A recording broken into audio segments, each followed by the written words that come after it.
Bonjour mes frères et sœurs, et ce matin nous continuons le chapitre 21 qu'on a intitulé le couronnement du roi, et nous allons prier si vous voulez bien.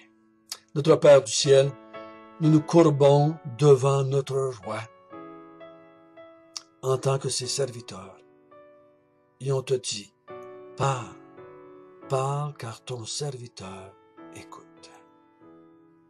Amen. Nous avons vu le couronnement selon les prophéties. Jésus connaît les prophéties, amène ses disciples à faire les prophéties. Et je sais pas si je peux faire une petite parenthèse, puis je vous dis que c'est encore de même aujourd'hui. Il y a des prophéties qui concernent l'Église. Il y a des prophéties qui concernent la venue du Seigneur Jésus-Christ. Il les connaît et il va emmener son peuple et ses disciples à les accomplir comme lui veut que ça s'accomplisse. Donc, il se fait couronner roi d'une façon telle qu'il est indéniable qu'il est le Messie, le fils de David, hein, et c'est indéniable, parce que il a fait cela.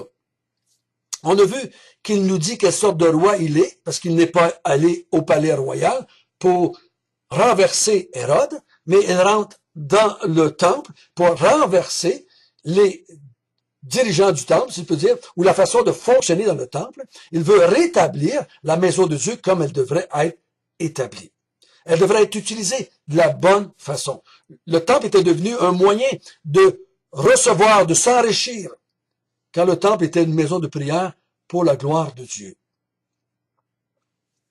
Et au verset 17, on a « Et les ayant laissés, ils sortirent de la ville pour aller à Béthanie, où il passait la nuit. » Donc, le verset 18 que nous allons commencer à lire ce matin, c'est le lendemain matin de cela. Donc, le lendemain de le couronnement du roi, l'entrée dans le temple, chasser les vendeurs du temple. Je vous dis ça parce que ça, c'est ce qui se passe avant le verset 18. Et après le verset 18, le verset 23, Jésus se rendit au temple. Donc, il était dans le temple la journée d'avant, il s'est passé des choses extraordinaires. Il sort de là, il s'en va coucher à Béthanie. Il revient, il se passe quelque chose sur le chemin en s'en allant, et il retourne au temple. Et la discussion va continuer avec ce qui était là. Donc, il se passe de quoi entre les deux, et c'est pas pour rien, je crois, que Matthieu l'a mis là. Et on ne peut pas comprendre 18 à 22 si on le sort de ce contexte du couronnement du roi et de la réaction des autorités juives qui ont refusé, qui ont dit aux enfants, arrêtez de crier aux Anna, fils de David. Ne faites pas ça. Ils refusent le roi qui vient d'entrer dans le temple. Ils rejettent ce roi-là. On va le voir un peu plus loin dans les autres versets. Mais lisons bien le verset 18 à 22. Il essaie de comprendre pourquoi est-ce que Matthieu met cela de la part de Dieu. Hein? Le matin, en retournant à la ville, il eut faim. Voyant un figuier sur le chemin, il s'en approcha, mais il n'y trouva que des feuilles. Et il lui dit, que jamais fruit ne naisse de toi. Et à l'instant, le figuier sécha. Les disciples qui virent cela furent étonnés et dirent, comment ce figuier est-il devenu sec en un instant? Jésus leur répondit, je vous le dis en vérité, si vous aviez de la foi et que vous ne doutiez point, non seulement vous feriez ce qui a été fait à ce figuier, mais quand vous diriez à cette montagne, ôte-toi de là et jette-toi dans la mer, cela se ferait. Tout ce que vous demanderez avec foi par la prière, vous le recevrez. Combien ce verset-là a été connu parmi les chrétiens? Combien de fois les chrétiens ont entendu prêcher ce verset-là dans un contexte d'enseignement sur la prière? Mais si j'avais demandé qu'est-ce qui vient avant et qu'est-ce qui vient après, la plupart des chrétiens n'auraient pas dit c'est dans un contexte de couronnement du roi. Ils n'auraient pas dit ça. Ils auraient dit, on ne sait pas. On ne sait pas. Mais si vous ne doutez pas, vous pouvez demander ce que vous voulez, vous allez l'avoir. Mais je ne crois pas, personnellement, que c'est pour ça que Matthieu l'a mis là. N'oublions pas, Matthieu est inspiré de Dieu, mais Matthieu est aussi un être humain. il a une idée derrière la tête, il veut démontrer que Jésus est le Messie, que Jésus est le roi. Et qui a joué le rôle de roi pendant qu'il était là. Qui a voulu établir un royaume, qui a décidé de la sorte de royaume que lui voulait mettre en place. Pourquoi a-t-il mis cela là ce matin-là? Pourquoi en parle-t-il? Pourquoi a-t-il rajouté ça? Parce qu'il aurait pu enlever ce verset 18 à 19, 18 à 22, et verset 23 dire, et le matin, Jésus entra dans le temple. Puis elle a continué la même discussion que la veille. Parce que, au verset 23, c'est marqué les principaux sacrificateurs et les anciens du peuple veulent lui dire, par quelle autorité fais-tu ces choses? De quelles choses il parle? Les choses de la veille, ils parlent pas du figuier, eux autres, là. Ils n'ont pas vu le figuier en s'en venant, eux autres. Mais les choses qu'il a faites la veille, par qu'est-ce qui t'a donné l'autorité de t'établir roi? Qui t'a donné l'autorité de nettoyer le temple? Qui t'a donné l'autorité d'accepter les louanges d'Hosanna, fils de David? Qui t'a donné l'autorité de sauver le peuple d'Israël? Ça aurait bien fait, hein? On aurait dit, ouais, fantastique. Ça aurait juste continué. C'est vraiment dans le contexte, c'est vraiment beau. Mais pourtant, il rentre le verset 18 à 22 là. Parce que je crois que ça rejoint ce qu'il veut dire. Puis ça va rejoindre, vous allez voir, ça va rejoindre les autres passages un peu plus bas, du verset 28 au verset 33. Ça va aller dans cette même direction-là. Qu'est-ce qu'il veut dire ici? Est-ce que Matthieu veut, entre les deux, nous donner un enseignement sur la prière? Il dit, bon voilà, il s'est passé de quoi? Puis je vais vous mettre, parenthèse. OK, oublions le couronnement, là, parenthèse. On va parler de la prière quelques minutes, quelques secondes. Puis, quand il a fini, mais oubliez ça, on revient maintenant au couronnement dans le temps. Non, non, ça fait partie de ça. Jésus s'en va vers Jérusalem. Il arrive, si vous descendez Béthanie, si vous allez dans la vallée du Cédron, si vous descendez là, du jardin des Oliviers, il y a plein là, d'oliviers. Hein? Il y a plein d'oliviers tout le long. Je suis allé, je les ai vus. Ben, c'est pas, il y en a qui nous disent, il y a deux, trois oliviers là, qui ont 2000 ans. Donc, est-ce que c'est les mêmes oliviers, ces quelques oliviers-là? C'est-tu les oliviers que Jésus a vus? Peut-être, ça ne change rien dans notre histoire, n'est-ce pas? Mais, pourquoi est-ce que Jésus prend cet olivier? Il a faim, fait qu'il va vers l'arbre qu'il a là pour manger. Il s'attend, lui, de loin, à quelques pas, à quelques mètres de lui, il s'attend à ce qu'il va avoir des fruits. Il semblerait, ce que j'ai lu, c'est parce que quand il y a des feuilles, c'est parce qu'il y a des fruits dans ce genre d'arbre-là. On parle sur un figuier. Donc, les figues sortent avant les feuilles. Fait que s'il y a des feuilles, il y a des figues. Mais il arrive, il n'y a pas de figues. Il y a juste des feuilles. Et il s'en sert pour donner une leçon, pour instruire Israël. Instruire ses disciples. Il maudit le figuier. Il s'en sert comme leçon de choses. Que jamais fruit ne naisse de toi, et à l'instant, le figuier sécha.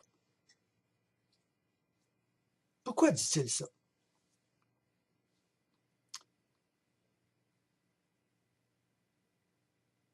Je crois que lui voit dans ce figuier-là une leçon qui va les aider à comprendre ce qu'il va dire dans le temple les quelques minutes plus tard, les quelques demi-heures ou une heure plus tard. Il veut qu'ils comprennent que Israël n'a pas porté le fruit désiré. Il ne porte pas le fruit désiré. C'est pour ça qu'il a nettoyé le temple. Vous avez fait de la maison de mon père une caverne de voleurs. Vous ne portez pas le fruit que vous devriez porter. Et dans les versets qui vont suivre, il va maudire Israël. Il va dire à Israël, je vais t'enlever la vigne. Je vais la donner à un autre. Je vais t'enlever ton rôle, puis je vais la confier. Parce que nous, on sait que l'Église va prendre le rôle. Les nations vont prendre le dessus et vont apporter le fruit à Dieu, vont porter le fruit qu'ils devaient porter. Et à l'instant, ils sèchent le figuier. Et les disciples sont étonnés. Ouf! Il dit, si vous aviez de la foi, vous pourriez faire cela aussi. Vous pourriez faire n'importe quoi. Si vous avez de la foi, vous pourriez faire la même chose qu'avec un autre figuier. Vous pourriez même dire à une montagne de changer de place. Si vous avez de la foi, vous pourriez faire cela. Mais qu'est-ce qu'il veut dire? Qu'est-ce qu'il veut dire à ses disciples? Je crois que Jésus va dans la direction des prophéties, va dans la direction de l'enseignement de l'Ancien Testament. Lui, il sait que c'est la fin, c'est terminé pour Israël. Il sait ça, que dans quelques mois, la Pentecôte va commencer, va arriver. Et que c'est les nations qui vont prendre le dessus. Israël, ça va être terminé en tant que peuple. Le nouveau peuple de Dieu, ça va être l'Église. Et Jésus dit, par la foi, vous pouvez faire de grandes choses. Par la foi. Lui, par la foi dans les promesses de Dieu, par la foi dans les prophéties de Dieu, par la foi dans ce que Dieu veut faire, ça va s'accomplir. Je ne crois pas qu'ici qu'il est en train de nous dire, si vous aviez de la foi, là, si vous avez de la foi, là, peu importe la foi que vous avez, si vous avez de la foi, vous pouvez demander ce que vous voulez, vous allez le voir s'accomplir. Non, je ne crois pas que c'est ça. En tout cas, si ça passe, ça marche pour vous autres, mais faites-les. Moi, je ne m'assinerai pas avec vous autres. Mais ça ne marche pas pour moi. Ça veut-tu dire que j'ai pas de foi? Ben, je crois que j'ai de la foi. Foi dans les promesses de Dieu. La foi, c'est de croire ce que Dieu a dit. Et non pas de croire que Dieu va faire ce qu'on veut. Et si Jésus a de la foi, que Dieu a dit, c'est terminé Israël. C'est la fin d'Israël.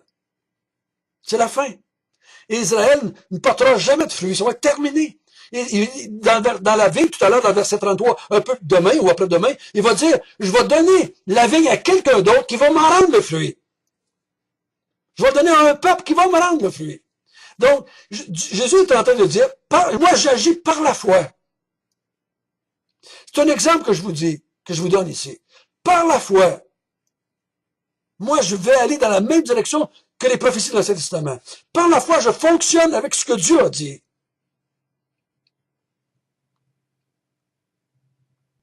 Je vais leur dire dans quelques heures, c'est fini pour vous. C'est fini.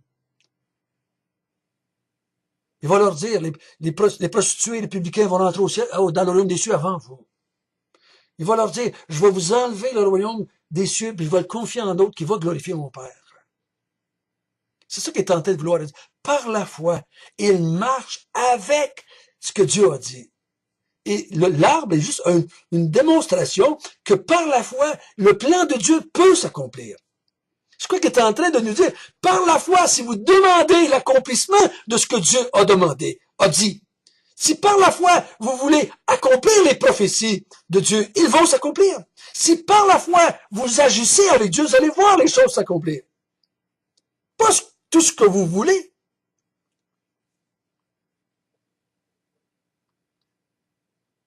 Quand on dit demander avec foi,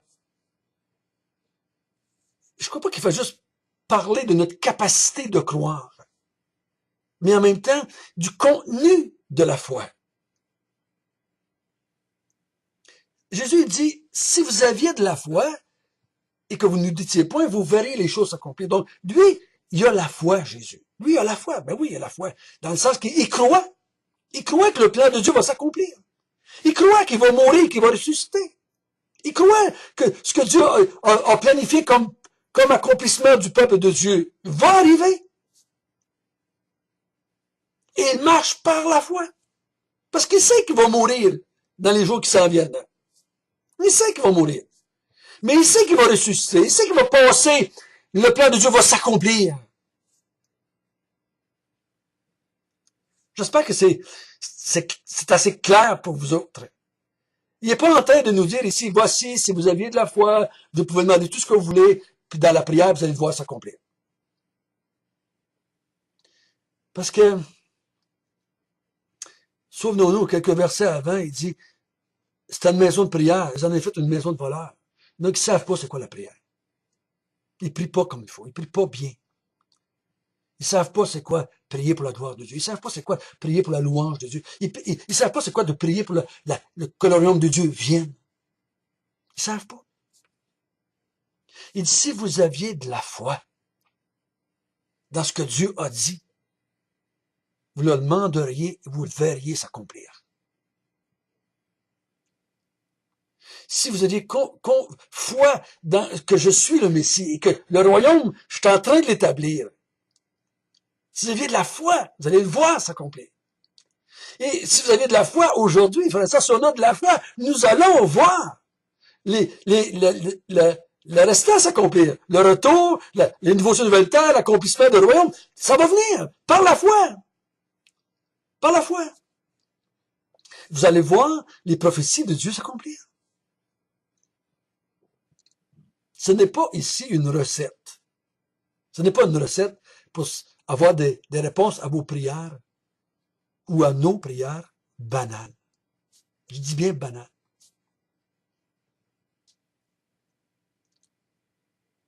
Je ne crois pas que Jésus veut qu'on s'amuse à déplacer des arbres, puis des montagnes, puis qu'on s'amuse à tasser des roches. Hein. Mais il dit, si vous aviez de la foi dans ce que Dieu a dit, dans toutes les prophéties, vous demanderiez à Dieu, Seigneur, amène le royaume.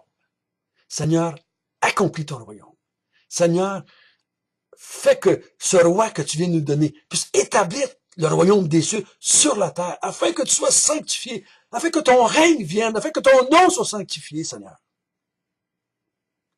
Et vous le verriez s'accomplir. J'espère que ça vous aide à comprendre ces quelques petits versets-là. Je pensais d'aller plus loin. On ira demain. Prions ensemble. Notre Père du ciel,